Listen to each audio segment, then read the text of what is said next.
नमस्कार दोस्तों, आप सभी का नॉवल बॉय डॉन चैनल पर हार्दिक स्वागत है। दोस्तों, आज हम लेकर आ गए हैं माय मैजिकल सोलमेट के आगे के शानदार एपिसोड। अगर आपने पिछले एपिसोड अभी तक नहीं सुने हैं तो पहले उन्हें जरूर सुन लें। आगे के सभी एपिसोड आपको हमारी प्लेलिस्ट में मिल जाएंगे। अगर आप इस कहानी को बिना इंतजार किए सबसे पहले सुनना चाहते हैं तो हमारे टेलीग्राम चैनल को जरूर ज्वाइन करें। वहां आपको पेड मेंबरशिप और डायरेक्ट एपिसोड्स की सुविधा मिलेगी। अगर आपको हमारी कहानियां पसंद आती हैं तो वीडियो को लाइक करें, चैनल को सब्सक्राइब करें और कमेंट करके जरूर बताइए कि आपको यह कहानी कैसी लग रही है। तो बिना किसी देरी के आइए शुरू करते हैं माय मैजिकल सोलमेट के आज के रोमांचक एपिसोड। किस और रियांश का कॉल। रियांश जिम में वर्कआउट कर रहा था कि तभी उसके फ़ोन पर किसी का कॉल आया और जब उसने उसे पिक किया तो दूसरी तरफ से कुछ कहा गया जिसे सुनने के बाद रियांश की पकड़ अपने फ़ोन पर कस गई। उसकी आंखें सर्द हो चली थी। वो इस वक्त बहुत गुस्से में लग रहा था। उसके हाथ की मुट्ठी बनी हुई थी और उसके माथे और हाथों की नीली नसें तक साफ साफ दिखाई दे रही थी।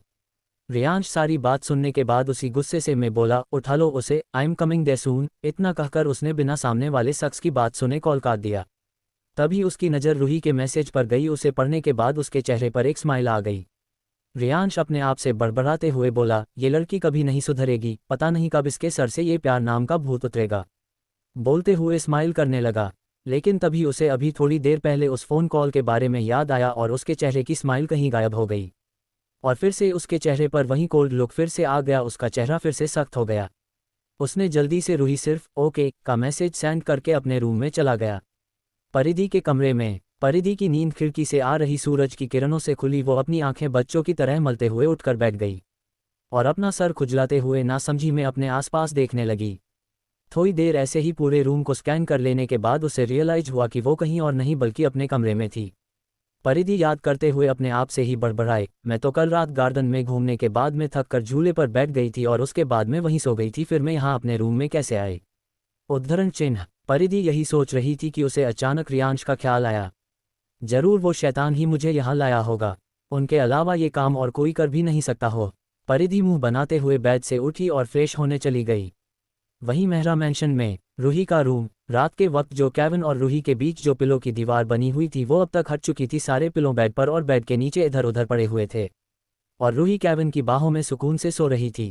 केविन की आंखें भी रोज की तरह अपने टाइम पर खुल गई, लेकिन अपने आप को किसी और कमरे के देखकर तो वो चौंक गया और कंफ्यूज होकर अपने आसपास देखने लगा। तो उसे समझ आया कि वो रात को रूही के कमरे में ही सो गया था। तब जाकर वो थोड़ा शांत हुआ, लेकिन अगले ही पल वो फिर से चौंक गया जब उसकी नज़र उसके सीने से चिपकी रूही पर गई, जो अपना छोटा सा चेहरा उसके सीने में छुपाए चैन की नींद सो रही थी। उसे इस तरह देखकर तो एक पल के किए केविन उसके मासूम से चेहरे में ही कहीं खोसा गया था, लेकिन उसने जल्दी ही अपने आप को संभाल लिया और धीरे से रूही को अपने आप से अलग कर उसे बेड पर लेटा दिया। केविन ध्यान से उसके चेहरे को देख रहा था और अपना से खुजलाते अपने मन में बोला, अजीब बात है, ये आफत की पुड़िया कल से इतनी शांत कैसे है? वरना अब तक तो ये मेरा भेजा फ्राई कर चुकी होती।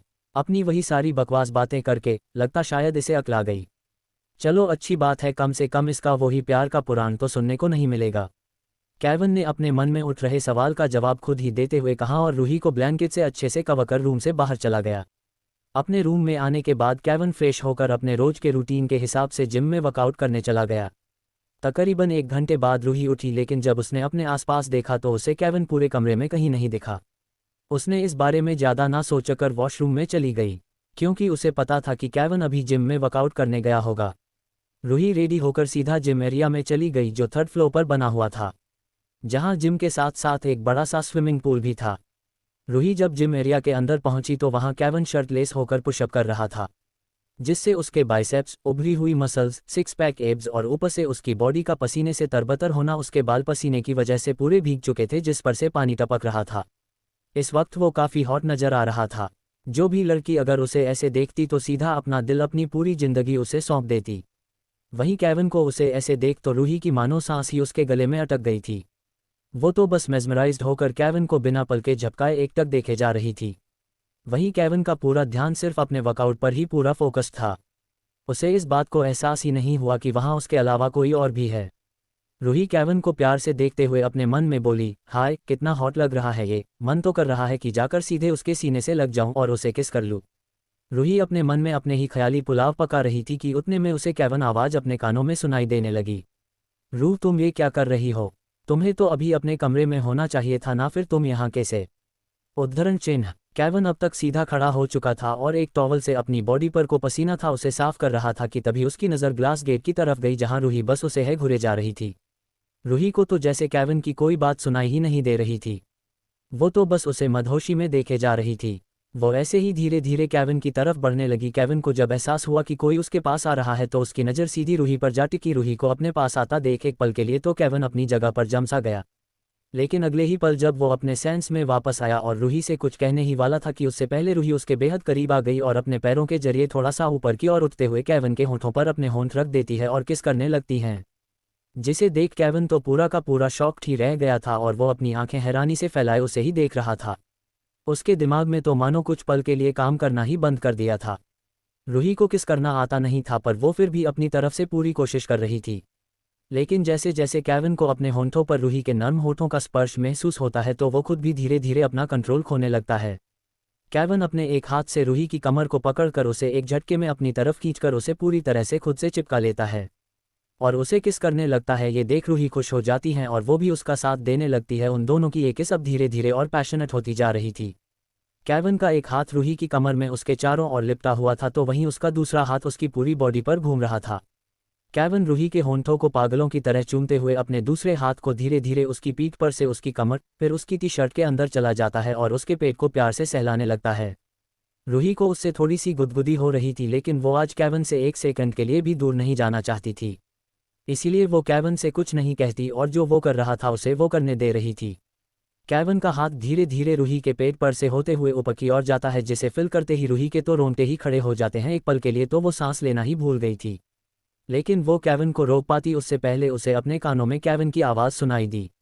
ओ हेलो मैडम, आप सुन भी रही है? मैं कान से तुम्हें पुकार रहा हूँ, लगता है अभी भी तुम नींद में ही हो इसीलिए तुम्हें शायद मेरी आवाज़ नहीं आ रही है। केविन ने ग्लास डोर पर खड़ी रूही को देखते हुए उससे कहा। रूही ने जब केविन की आवाज़ सुनी जब जाकर वो अपने होश में वापस आई और जब उसकी नज़र केविन पर पड़ी जो कि अपने आप को मिरर में देखता था और उससे बातें भी कर रहा था और उसे अपने आप से इतना दूर देखकर रूही हैरान होते हुए अपने आप से ही बड़बड़ाते हुए बोली, मतलब अभी जो कुछ भी मैंने देखा वो सब बस मेरा एक सपना था। ओह गॉड, अब मैं क्या दिन में भी सपना देखने लगी हूँ और वो भी खुली आंखों से।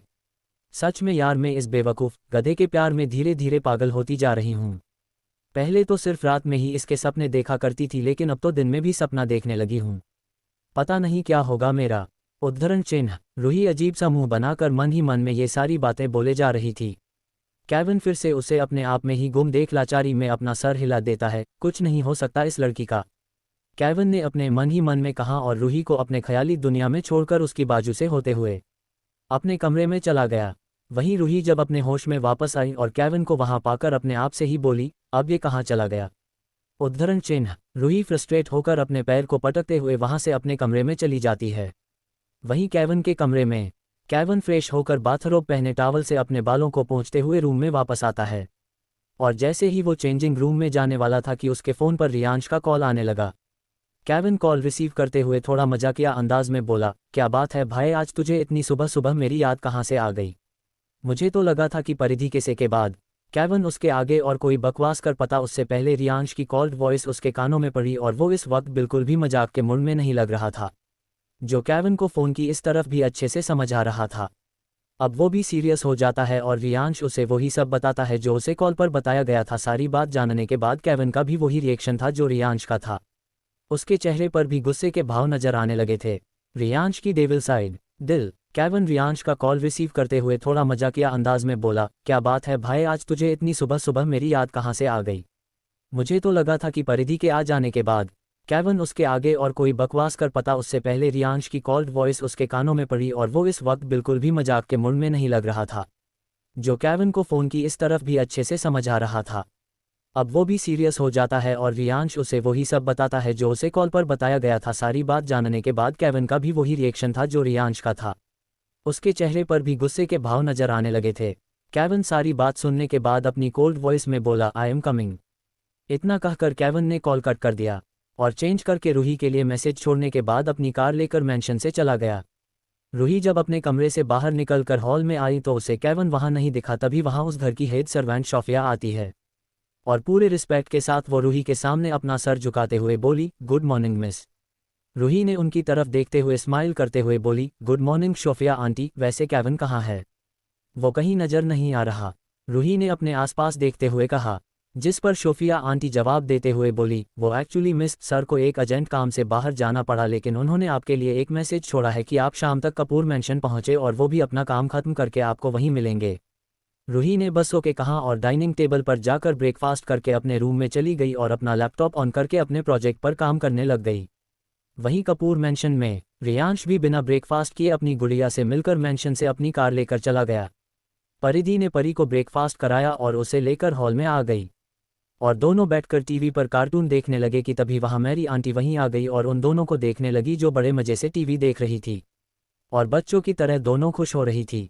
मैरी आंटी परिधि को देखते हुए बोली, बेटा मुझे तुमसे कुछ बात करनी है।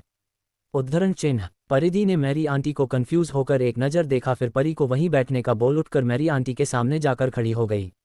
आपको मुझसे क्या बात करनी थी आंटी? परिधि ने थोड़ी चिंता जताते हुए पूछा, जिस पर मैरी आंटी उसे जवाब देते हुए बोली, अरे बेटा कोई टेंशन वाली बात नहीं है, तो तुम पहले रिलैक्स हो जाओ। आंटी ने परिधि को टेंशन में देख उसे समझाते हुए कहा, जिसे सुन परिधि रिलैक्स हो गई और मैरी आंटी कुछ सेकंड चुप रहकर फिर आगे बोली, बेटा मुझे लगता है कि अब परी को पढ़ना लिखना सिखाना चाहिए, वो अब धीरे धीरे बड़ी होती जा रही है। मैं जानती हूँ कि वो बोल नहीं सकती, लेकिन हम उसे प्ले स्कूल में तो भेज सकते हैं ताकि वो वहाँ और बच्चों से मिले, नए नए दोस्त बनाए, उनके साथ खेले मस्ती करे और भी वहाँ नई नई चीज़ें सीखे।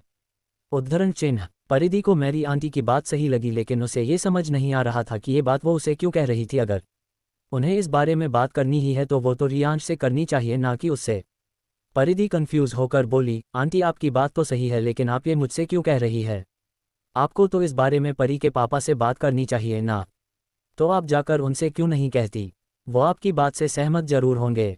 उद्धरण चिन्ह। मैरी आंटी उसकी बात सुनकर थोड़ा हिचकिचाते हुए बोली, बेटा रियांश बाबा के गुस्से को तो तुम जानती ही हो ना, अगर वो मुझ पर ही भड़क गए तो मैं इतना बड़ा रिस्क नहीं ले सकती, लेकिन तुम तो परी की नैनी हो, तो तुम रियांश से इस बारे में बात कर सकती हो। प्लीज़ बेटा मना मत करना, परी के लिए, उसके आने वाले बेटर फ्यूचर के लिए ये ज़रूरी है कि वो इस घर से बाहर जाकर नए लोगों से मिले, नई चीज़ें सीखे। परिधि को ना चाहते हुए भी परी की खातिर मैरी आंटी की बात माननी पड़ी और उसने हाँ कह दिया। मैरी आंटी खुश हो गई और बाकी सर्वेंट्स को उनका काम समझाने वहां से चली गई।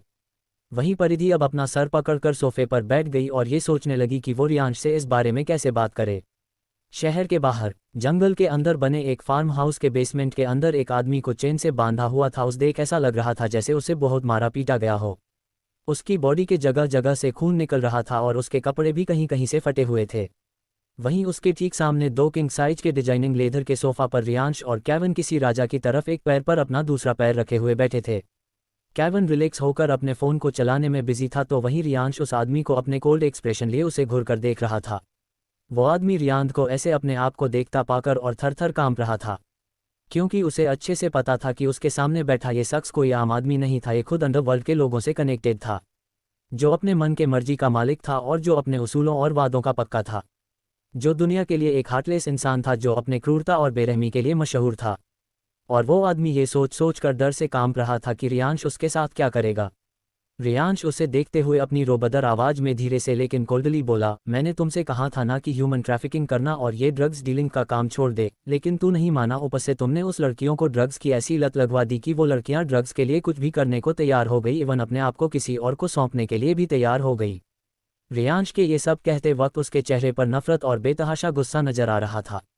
वो अपनी जगह से खड़ा हो गया, उसने अपने हाथों की मुट्ठियां भींच ली थी। वो आगे उसी गुस्से में धीरे से लेकिन अपनी डरावनी आवाज में बोला, तूने उन मासूम लड़कियों के जिस्म को बेचने के लिए उन्हें उस ड्रग्स की लत लगवाई, लेकिन उनमें से 7 लड़कियां उस ड्रग्स के हाई डोज को ना झेल पाने की वजह से उनकी डेथ हो चुकी है। सही कहा ना मैंने? उद्धरण चिन्ह। रियांश की इतनी डरावनी आवाज ऊपर ये कि उसे सच पता है वो आदमी और अंदर ही अंदर कांप रहा था। उसे समझ ही नहीं आ रहा था कि ये बात रियांश तक पहुंची तो पहुंची कैसे, क्योंकि उसने कोई सबूत नहीं छोड़ा था और ना ही उन लड़कियों की मरने की बात उनके अड्डे से बाहर गई थी, और उन लड़कियों की लाश किसी को मिल भी नहीं सकती थी, क्योंकि उसने जो उन लड़कियों की डेड बॉडी के साथ किया था वो तो एक राज था। फिर उनकी मौत के बारे में रियांश इतना सब कुछ कैसे जानता था? उसके चेहरे पर डर और हैरानी के मिले जुले एक्सप्रेशन देखते ही रियांश के चेहरे पर एक डेविल स्माइल आ गई और वो उसे देखते हुए उसके मन में उठ रहे सवालों का जवाब देते हुए बोला, तुम्हें क्या लगा कि तुम मुझसे, रियांश कपूर से, सच छुपा लोगे? अपनी करतूतों को छुपाने के लिए तुमने बहुत मेहनत की, सारे प्रूफ एंड एविडेंस भी मिटा दिए ताकि मुझे इस बारे कुछ भी पता ना चल सके, लेकिन तुमने एक बेवकूफ़ी कर दी मुझे अंडर एस्टिमेट करने की, जिसकी बदौलत तुम यहाँ इस चेन से बंधे हुए हो। और जल्द ही इस दुनिया से विदा हो जाओगे, बट डोंट वरी, मैं तुम्हें इतनी आसान मौत भी नहीं दूंगा, बल्कि तुम तो उस लड़कियों से भी ज़्यादा तड़प तड़प के मारोगे ताकि तुम्हें भी उनके दर्द का एहसास हो जो तुम उन्हें देते आए थे आज तक। इतना कहकर रियांश जाकर अपने किंग साइज सोफे पर जाकर बैठ गया और उसी रूम में खड़ा उसका सबसे वफादार गार्ड योएल, जो अपना सर झुकाए उसके है बाजू खड़ा था। रियांश ने उसे पुकारा, योएल। योएल ने तुरंत अपना सर ऊपर उठाते हुए रियांश की तरफ देखा। रियांश ने उसे आंखों के इशारों में कुछ कहा, जिसे समझते ही योएल अपना सर हाँ में हिलाते हुए बिना कुछ भी कहे वहां से बाहर चला गया। रियांश बस उस आदमी को अपनी कोल्ड निगाहों से देखे जा रहा था। वहीं वो आदमी योएल के बाहर जाते ही समझ गया कि आज तो उसकी मौत पक्की है। इसीलिए वो आखिरी बात रियाश के सामने गिड़गिड़ाते हुए बोला, बॉस बॉस, मुझे छोड़ दीजिए। मैं वादा करता हूँ कि आज के बाद कभी ऐसा कोई काम नहीं करूँगा, लेकिन प्लीज़ प्लीज़ मुझे माफ़ कर दीजिए, मुझे छोड़ दीजिए। बोलते हुए बार बार अपनी ज़िंदगी की भीख मांग रहा था, लेकिन रियांश वहाँ बड़े आराम से बैठा था। उसे तो जैसे उसकी किसी बात से कोई फ़र्क ही नहीं पास रहा था। लेकिन उसके बाजू में किंग साइज के सोफे पर बैठा केविन, जो कब से अपने फ़ोन में ही घुसा पड़ा था, वो जब उस आदमी की नॉन स्टॉप बकवास सुनता है तो अपना चेहरा ऊपर की ओर देखते हुए वो गुस्से से चिढ़ते हुए बोला, अपना मुंह बंद कर रघु, वरना अगर मेरा दिमाग खिसक गया ना तो तेरे मुंह में जलते हुए कोयले डाल दूंगा, समझा। उद्धरण चिन्ह। केव ने इतना कहकर अपना फोकस फिर से अपने फ़ोन पर कर देता है। वहीं केविन की गुस्से भरी आवाज़ को सुन रघु चुप हो गया, लेकिन उसका कांपना अभी तक बंद नहीं हुआ था कि तभी उस बेसमेंट में योएल एक साथ 4-5 कुत्ते अपने साथ लेकर आया। वो दिखने में ट्रेंड थे, लेकिन जंगली भी दिखाई दे रहे थे। उन डॉग्स को योएल ने रघु की तरफ इशारा करते हुए उस पर छोड़ दिए। वो डॉग्स भागते हुए रघु के ऊपर एक साथ झपट्टा मारते हैं। रघु, जो उनके आते ही डर के मारे पीछे पीछे हो रहा था, वो अचानक ही डर के मारे अपनी जगह पर ही पूरी तरह से फ्रिज हो गया था। लेकिन वो अपने होश में आ पाता उससे पहले ही वो डॉग्स उस पर अटैक कर चुके थे। वो अपने नुकीले दांतों से उसे जगह जगह बाइट करने लगे थे। उस पूरे बेसमेंट में रघु की चीखें गूंजने लगी थी। वो बार बार रोते हुए अपनी जिंदगी की भीख मांगने लगा था।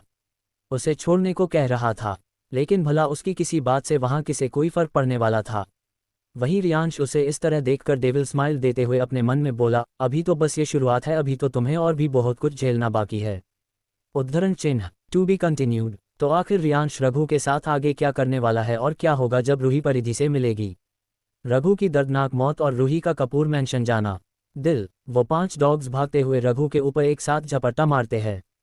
रघु, जो उनके आते ही डर के मारे पीछे पीछे हो रहा था, वो अचानक ही डर के मारे अपनी जगह पर ही पूरी तरह से फ्रिज हो गया था। लेकिन वो अपने होश में आ पाता उससे पहले ही वो डॉग्स उस पर अटैक कर चुके थे। वो अपने नुकीले दांतों से उसे जगह जगह बाइट करने लगे थे। उस पूरे बेसमेंट में रघु की चीखें गूंजने लगी थी। वो बार बार रोते हुए अपनी जिंदगी की भीख मांगने लगा था। उसे छोड़ने को कह रहा था, लेकिन भला उसकी किसी बात से वहां किसे कोई फर्क पड़ने वाला था। वहीं रियांश उसे इस तरह देखकर डेविल स्माइल देते हुए अपने मन में बोला, अभी तो बस ये शुरुआत है, अभी तो तुझे और भी बहुत कुछ झेलना बाकी है। उद्धरण चिन्ह। केविन बिना अपना सर उठाए रघु की चीखें सुनकर बस मन ही मन मुस्कुरा रहा था। वो ऐसे ही स्माइल करते हुए अपने मन में बोला, अभी तो ये शुरुआत है, तूने जो उन लड़कियों के साथ किया है ना, उसकी सजा तो तुझे ये हार्टलेस इंसान रियांश इतनी भयानक देगा कि तेरी रूह तक कांप उठेगी। Just wait and watch. लगभग 10 मिनट बाद योएल उन डॉग्स को बेसमेंट से बाहर ले गया और एक नमक का बड़ा सा डिब्बा लेकर आया और बिना किसी भाव से उसे रघु के जख्मों पर उड़ेल दिया, जहां उन डॉग्स ने बाइट कर करके उसके शरीर से मांस तक बाहर निकाल दिया था। नमक उसके शरीर के जख्मों पर पड़ते ही रघु जोर से चिल्लाया, आ। उसकी दर्द भरी चीखें वहां गूंजने लगी। केविन ने उसकी आवाज़ें सुन इरिटेशन में आकर अपने कानों में ब्लूटूथ ईयरफोन लगा दिए और उसकी वॉल्यूम बढ़ा दी ताकि उसे ये इरिटेशन आवाज़ें ना सुननी पड़े। कुछ देर ऐसे ही रघु की चीखें उस बेसमेंट में सुनाई दे रही थी, लेकिन उसके बाद रियांश ने फिर से योएल को आंखों से ही इशारा किया, जिसे समझते ही योएल ने अपनी गर्दन हाँ में हिलाई और फिर से बाहर चला गया। रियांश ने रघु की ओर अपनी तीखी नज़रों से देखा और अपनी आंखें छोटी करके उसे देखते हुए बोला, तूने जिस तरह उन लड़कियों की बॉडी को गायब किया था ना, आज उसी तरह मैं तुझे भी इस दुनिया से हमेशा हमेशा के लिए गायब कर दूंगा कि किसी को भी तेरा नामो निशान तक नहीं मिलेगा। रियांश की बात सुन रघु को याद आने लगा जो कुछ उसने उन लड़कियों की डेड बॉडी के साथ किया था। वो सब कुछ किसी फिल्म की तरह उसकी आंखों के सामने चलने लगा था और जैसे जैसे उसे वो सब याद आ रहा था वैसे वैसे उसकी रूह कांप रही थी, ये सोच सोच कर कि वो चीज़ उसके साथ आज होने वाली थी। उसे याद आता है कि उसने कैसे अपने आप को रियांश की नज़रों से बचाने के लिए जो लड़कियां उस ड्रग्स की वजह से मर चुकी थी, उनकी डेड बॉडी को उसने अपने आदमियों के जरिए एसिड के एक बड़े से टैंक में फेंकवा दिया था। मतलब मेरे साथ भी। ये दिमाग में आते ही रघु ना चाहते हैं भी अपने आप को कांपने से नहीं रोक पा रहा था। वो लड़कियां तो मर चुकी थी, लेकिन वो तो अभी भी जिंदा था। उसे समझ ही नहीं आ रहा था कि वो क्या करे। उसका शरीर थर थर कांप रहा था, उसके डर के मारे पसीने ने तक छूट रहे थे जो कि उसे ही और दर्द दे रहे थे। उसकी बॉडी के जख्मों में कारण वो कुछ बोलने के लिए रियांश के सामने अपना मुंह खोल पाता उससे पहले ही वहां योएल वापस आ गया और बिना किसी पर भी ध्यान दिए रघु के पास गया और उसकी बॉडी को जिस चेन से बांधा गया था उसे वो खोलने लगा। ये देख रघु डरते हुए अटक अटक कर बोला, तुम क्या कर रहे हो? उद्धरण चिन्ह। योएल ने उस पर कोई ध्यान नहीं दिया और उसकी चेन को खोलकर उसे घसीटते हुए बेसमेंट से बाहर की ओर ले जाने लगा। तो वहीं रघु उसे बार बार अपनी कांपती हुई आवाज में पूछ रहा था कि वो उसे क्या लेकर जा रहा है, लेकिन योएल उसके किसी भी सवाल का जवाब नहीं देता और उसे ऐसे ही घसीटते हुए बाहर ले जाता है और उसे एक बड़े से कांच के बॉक्स में फेंक देता है। तभी अचानक रघु की दर्दनाक चीखें गूंजने लगती हैं, लेकिन बस कुछ मिनट के लिए फिर पूरी तरह वहां सन्नाटा पसर जाता है। दरअसल योएल ने उसे एसिड के ही कांच के बॉक्स में फेंका था और थोड़ी ही देर में रघु की दर्दनाक मौत हो गई। योएल में अपने लोगों को बेसमेंट और बाकी की सारी जगह को क्लीन करने का बोल वहां से चला गया। रियांश और केविन तो पहले ही वहां से अपने ऑफिस कपूर इंडस्ट्रीज के लिए निकल चुके थे। ऑफिस आने के बाद दोनों अपने अपने काम में लग जाते हैं। जहां रियांश का आज काम में मन नहीं लग रहा था बिकॉज आज परी और परिधि जो वहां नहीं थी। इन 2-3 दिनों में उन दोनों ने रियांश के नाक में दम करके रख दिया था। जहां परिधि अपनी इनलॉजिकल बातें सुनाकर तो वहीं परी उसे नए नए टास्क देकर वो दोनों ही उसे परेशान करने का एक मौका तक नहीं छोड़ती थी।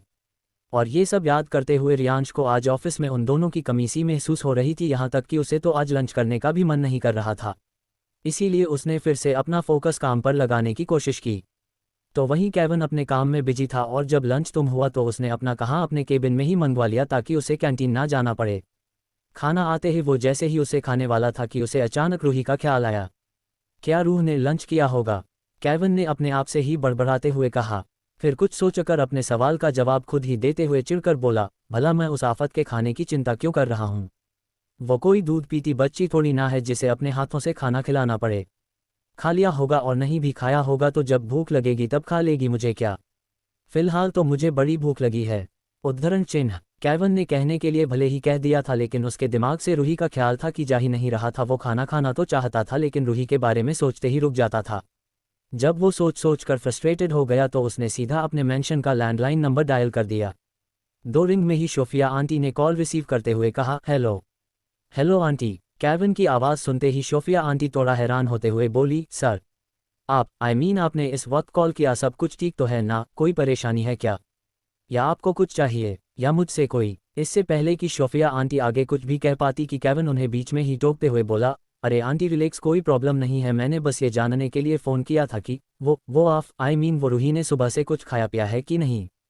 केविन ने थोड़ा हिचकिचाते हुए आंटी से पूछा, जिस पर सोफिया आंटी और ज़्यादा हैरान हो गई, क्योंकि पहली बात तो केविन ने शायद ही कभी घर के लैंडलाइन नंबर पर कॉल किया होगा और दूसरी बात कि केविन रूही के बारे में पूछा रहा था, उसकी फिक्र कर रहा था, जो आंटी ने आज तक केविन को ऐसा करते नहीं देखा था। सोफिया आंटी कुछ सेकंड के लिए तो शॉक्ड ही रह गई, लेकिन जैसे ही उन्हें फिर से केविन की आवाज़ फ़ोन की दूसरी तरफ से सुनाई दी जो थोड़ी परेशान साउंड कर रही थी, जिसे सुनते ही आंटी अपने सेंस में वापस आईं। आंटी मैंने आपने कुछ पूछा है क्या? रूही ने खाना खाया? उद्धरण चिन्ह। सोफिया आंटी मन ही मन बहुत खुश हो रही थी केविन को रूही की फिक्र करता देखकर, लेकिन वो अपने इमोशंस पर कंट्रोल कर देती है और केविन के सवाल का जवाब देते हुए वो बोली, सर वो उन्होंने सुबह ब्रेकफास्ट किया था और आपके बारे में पूछ भी रही थी तो मैंने उन्हें वो मैसेज दे दिया जो आपने कहा था। उन्होंने उस पर ज़्यादा कुछ ना बोल ब्रेकफास्ट करके अपने रूम में चली गई और तब से वो अपने कमरे से बाहर ही नहीं आई। उद्धरण चिन्ह। आंटी की बात सुनकर केविन समझ गया कि रूही अपने प्रोजेक्ट के काम में इतनी बिजी हो गई है कि उसे अपने खाने पीने तक का होश नहीं था। केविन को रूही की ऐसी लापरवाही देखकर गुस्सा आने लगता है, लेकिन वो अपना गुस्सा अपने अंदर दबाकर सोफिया आंटी से कहता है, आंटी जाकर उसे लंच करने के लिए कहिए, लेकिन ध्यान रहे आप उसे ये नहीं बताएगी कि ये मैंने आपसे करने के लिए कहा है। उद्धरण चिन्ह। इतना कहकर केविन ने बिना आंटी की बात सुने कॉल कट कर दिया और अपना लंच करने लगा। वो अब काफ़ी रिलैक्स फील कर पा रहा था। वहीं सोफिया आंटी ने वैसा ही किया जो केविन ने उन्हें करने को बोला था। रूही को तब जाकर रियलाइज हुआ कि लंच का टाइम हो गया है और उसने भी बिना कोई आपत्ति के अपना लंच कंप्लीट किया और फिर से अपनी फाइल्स और लैपटॉप में अपना सर घुसा दिया।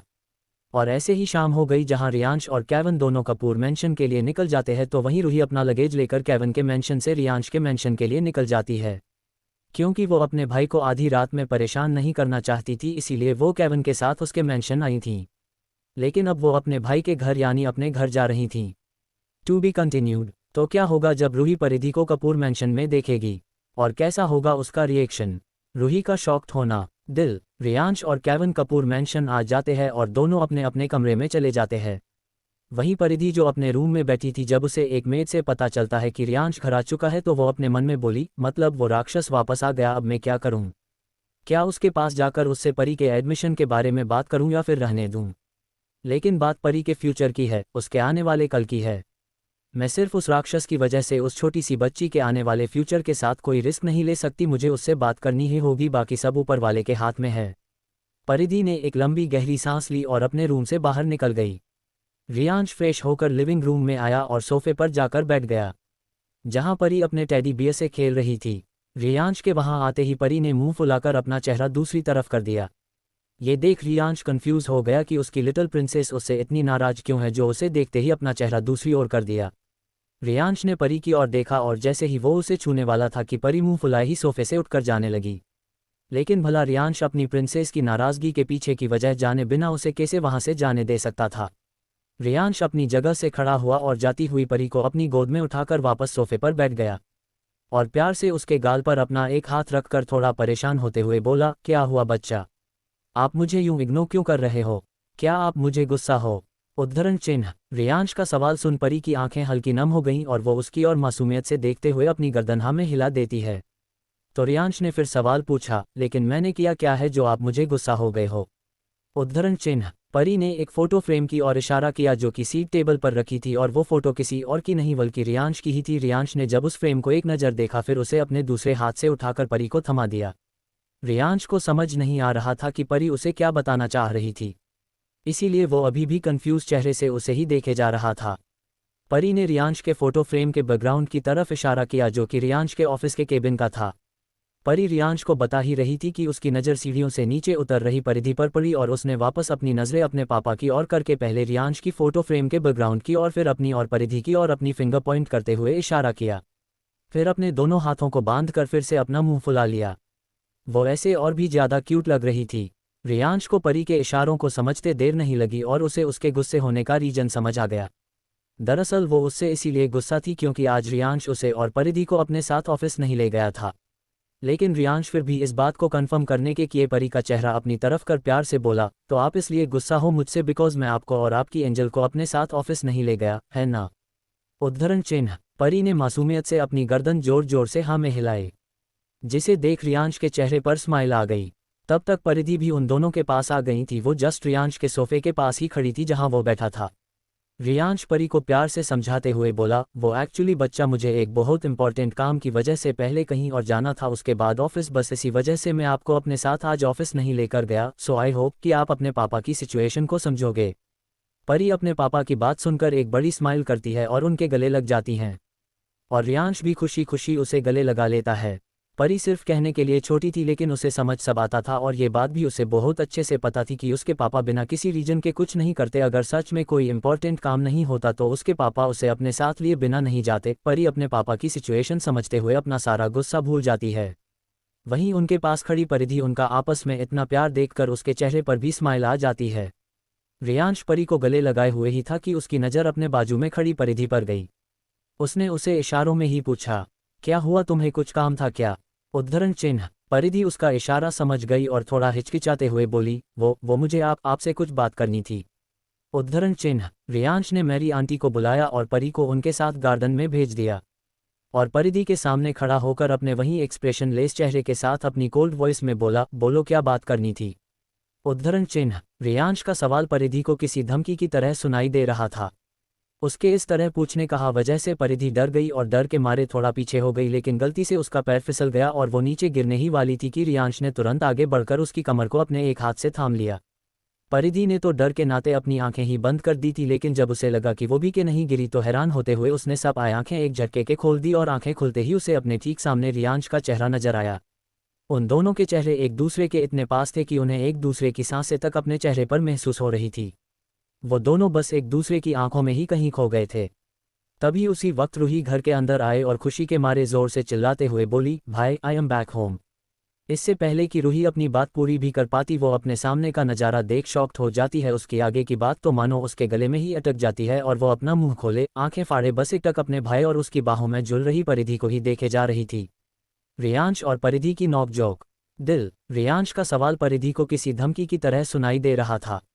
उसके इस तरह पूछने की वजह से परिधि डर गई और डर के मारे थोड़ा पीछे हो गई, लेकिन गलती से उसका पैर फिसल गया और वो नीचे गिरने ही वाली थी कि रियांश ने तुरंत आगे बढ़कर उसकी कमर को अपने एक हाथ से थाम लिया। परिधि ने तो डर के मारे अपनी आंखें ही बंद कर दी थी, लेकिन जब उसे लगा कि वो नीचे नहीं गिरी तो हैरान होते हुए उसने अपनी आंखें एक झटके के खोल दी और आंखें खुलते ही उसे अपने ठीक सामने रियांश का चेहरा नजर आया। उन दोनों के चेहरे एक दूसरे के इतने पास थे कि उन्हें एक दूसरे की सांसें तक अपने चेहरे पर महसूस हो रही थी। वो दोनों बस एक दूसरे की आंखों में ही कहीं खो गए थे। तभी उसी वक्त रूही घर के अंदर आए और खुशी के मारे जोर से चिल्लाते हुए बोली, भाई आई एम बैक होम। इससे पहले कि रूही अपनी बात पूरी भी कर पाती वो अपने सामने का नज़ारा देख शॉक्ड हो जाती है। उसकी आगे की बात तो मानो उसके गले में ही अटक गई थी और वो अपना मुंह खोले आंखें फाड़े बस एकटक अपने भाई और उसकी बाहों में झुल रही परिधि को ही देखे जा रही थी। जहां परिधि और रियांश एक दूसरे की आंखों में ही कहीं खोए हुए थे कि तभी रूही की आवाज़ सुनते ही रियांश ने उस ओर देखा जहां उससे थोड़ी ही दूरी पर उसकी छोटी बहन रूही किसी स्टैच्यू की तरह उसे खड़ी हुई दिखी। रियांश रूही को ऐसे देख थोड़ा सा हड़बड़ा जाता है और गलती से अपना हाथ परिधि की कमर से हटा लेता, जिस वजह से परिधि अपने आप को संभाल नहीं पाती और सीधा फर्श पर बिछे कारपेट पर गिरी जाती है। परिधि की हल्की सी आह निकल जाती है जिसे सिर्फ उसके बाजू में खड़ा रियांश ही सुन पाता है, और जब उसका ध्यान परिधि पर जाता है जो उसे है गुस्से से घुरे जा रही थी, तब जाकर उसे रियलाइज होता है कि उसने अभी अभी क्या किया। वो गिल्टी महसूस करते हुए तुरंत परिधि की ओर अपना हाथ आगे बढ़ा देता है। उतने में ही केविन फ्रेश होकर सीढ़ियों से नीचे उतरते हुए लिविंग रूम में आता है, लेकिन उसकी नज़रें सबसे पहले रूही पर चली जाती है जो अपनी जगह पर शॉक्ड होकर किसी मूर्ति की तरह खड़ी थी। उसे इस तरह देख केविन कंफ्यूज होकर उसकी नज़रों का पूछा करते हुए उस ओर देखता है जहां परिधि अभी तक फर्श पर गिरी हुई थी। वो रियांश के हाथ को साइड कर खुद खड़ी हो जाती है और गुस्से से रियांश पर भड़कते हुए बोली, ये क्या हरकत थी? भला ऐसे कौन किसी को नीचे गिराता है? उद्धरण चिन्ह, मैंने कुछ भी जानबूझकर नहीं किया, वो गलती से हो गया, रियांश ने अपनी बात समझाते हुए कहा। लेकिन परिधि भला कहाँ अपने गुस्से से के चलते कुछ भी समझने वाली थी। वो तो उल्टा उसी को ब्लेम करते हुए बोली, मुझे अच्छे से पता है कि आपने ये सब जानबूझकर ही किया है ताकि नीचे गिरने की वजह से मेरी कमर टूट जाए। उद्धरण चिन्ह, रियांश उसकी बात सुन उसे घूरते हुए चिढ़कर बोला, तुमने क्या मुझे अपनी तरह बेवकूफ़ समझ रखा है जो मैं ऐसी बचकानी हरकतें करता फिरूंगा? उद्धरण चिन्ह, क्या मैं आपको बेवकूफ़ नजर आती हूँ? उद्धरण चिन्ह, परिधि ने चौंकते हुए रियांश से पूछा और उसे बुरी तरह घूरने लगी। इसमें पूछने वाली क्या बात है? ये तो कोई छोटा सा बच्चा भी बता सकता है कि तुम कितनी बड़ी मूर्ख हो। और मुझे अपनी ये बड़ी बड़ी आंखों से घूरना बंद करो वरना मेरा तो कुछ नहीं बिगड़ेगा, लेकिन तुम्हारी आंखें बाहर जरूर आ जाएगी। ऐसे ही दोनों में बहस शुरू हो गई और परिधि के साथ बहस करने के चक्कर में रियांश रूही को तो भूल ही गया।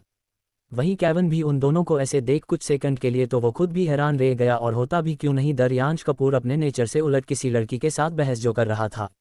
लेकिन उसने जल्दी अपने आप को संभाल लिया और उन्हें छोड़ रूही के पास चला गया। केविन को अब समझ आया कि क्यों रूही इस तरह मूर्ति की तरह खड़ी थी। केविन ने रूही की बाजू को थोड़ा हिलाते हुए उसका नाम लिया, रूह, रूह, are you listening to me? Kevin के इस तरह रूही को हिलाने से वो अपने सेंस में वापस आई, लेकिन उसने केविन कोई जवाब नहीं दिया और बेख्याली में खुद से ही बड़बड़ाते हुए बोली, लगता है आजकल मेरा दिमाग और मेरी आंखें दोनों ही सही से काम नहीं कर रहे, इसीलिए मैं दिन भी अब खुली आंखों से सपने देखने लगी हूँ। पहले केविन और अब भाई जिन्हें मैं किसी लड़की के साथ अपनी बाहों में पकड़े हुए देख रही हूँ। सच मुझे लग रहा है कि मेरा दिमाग खराब हो चुका है, जिस वजह से मैं आजकल कुछ ज़्यादा ही इमेजिनेशन करने लगी हूँ। रूही ऐसे ही अपने आप से बड़बड़ाए जा रही थी। केविन उसे ऐसे अपने आप से ही बड़बड़ाते देख उसे कुछ समझ नहीं आ रहा था, क्योंकि उसने तो बस कुछ शब्द ही सुने थे जो अभी अभी रूही ने कहे, लेकिन उसकी आवाज़ इतनी कम थी कि केविन को कुछ समझ नहीं आया कि रूही क्या बोल रही थी। केविन फिर से रूही को बुलाता है, लेकिन रूही थी कि उसे कोई रिस्पॉन्स ही नहीं दे रही थी। वो तो अपने में ही जैसे कहीं हम थी। तो केविन को ये देख गुस्सा आ जाता है और वो अपनी आंखें छोटी करके उसके सामने जाकर खड़ा हो जाता है। केविन की इस हरकत से अचानक रूही अपनी ख्याली दुनिया से बाहर आई, लेकिन अपने भाई के बजाय केविन को अपने सामने देख उसकी भौहें तन गई और वो चिढ़कर केविन को देखते हुए बोली, हटो सामने से। ओह, तो फाइनली मैडम अपने शौक से बाहर आ ही गई। उद्धरण चिन्ह, रूही केविन का ताना सुन उसकी तरफ घूर कर देखती है, लेकिन कहती कुछ नहीं है और अपने लेफ्ट हैंड से उसे साइड कर फिर से अपना पूरा फोकस अपने भाई और उसके साथ खड़ी उस लड़की पर कर देती है। लेकिन ये क्या, उसका भाई बहस कर रहा है और वो भी किसी लड़की के साथ? ये देख तो मानो रूही को ऑलमोस्ट चक्कर ही आ गए थे, लेकिन केविन ने समय रहते उसे संभाल लिया। Are you fine? केविन ने थोड़ा परेशान होकर रूही से पूछा, जिस पर रूही सामने की और हैरानी से देखते हुए ही केविन से बोली, मुझे पिंच करो तो। वॉट? केविन ने थोड़ा चौंकते हुए कहा और फिर चिढ़ते हुए बोला, लगता है तुम्हारा दिमाग सच में खराब हो गया है, इसीलिए ऐसी बहकी बहकी बातें कर रही हो। मेरी मानो तो जाकर किसी साइकेट्रिस्ट से एक बार अपने दिमाग का चेकअप करवा लो। उद्धरण चिन्ह। रूही भी उसकी ओर देखते हुए चिढ़कर कर बोली, मैंने तुम्हें बकवास करने के लिए नहीं कहा था। जो तुम यहाँ मुझे फ्री का ज्ञान झाड़ रहे हो, छोड़ो, तुमसे कुछ भी कहना बेकार है। बोलते हुए उसने अपने एक हाथ से अपने दूसरे हाथ को पिंच किया।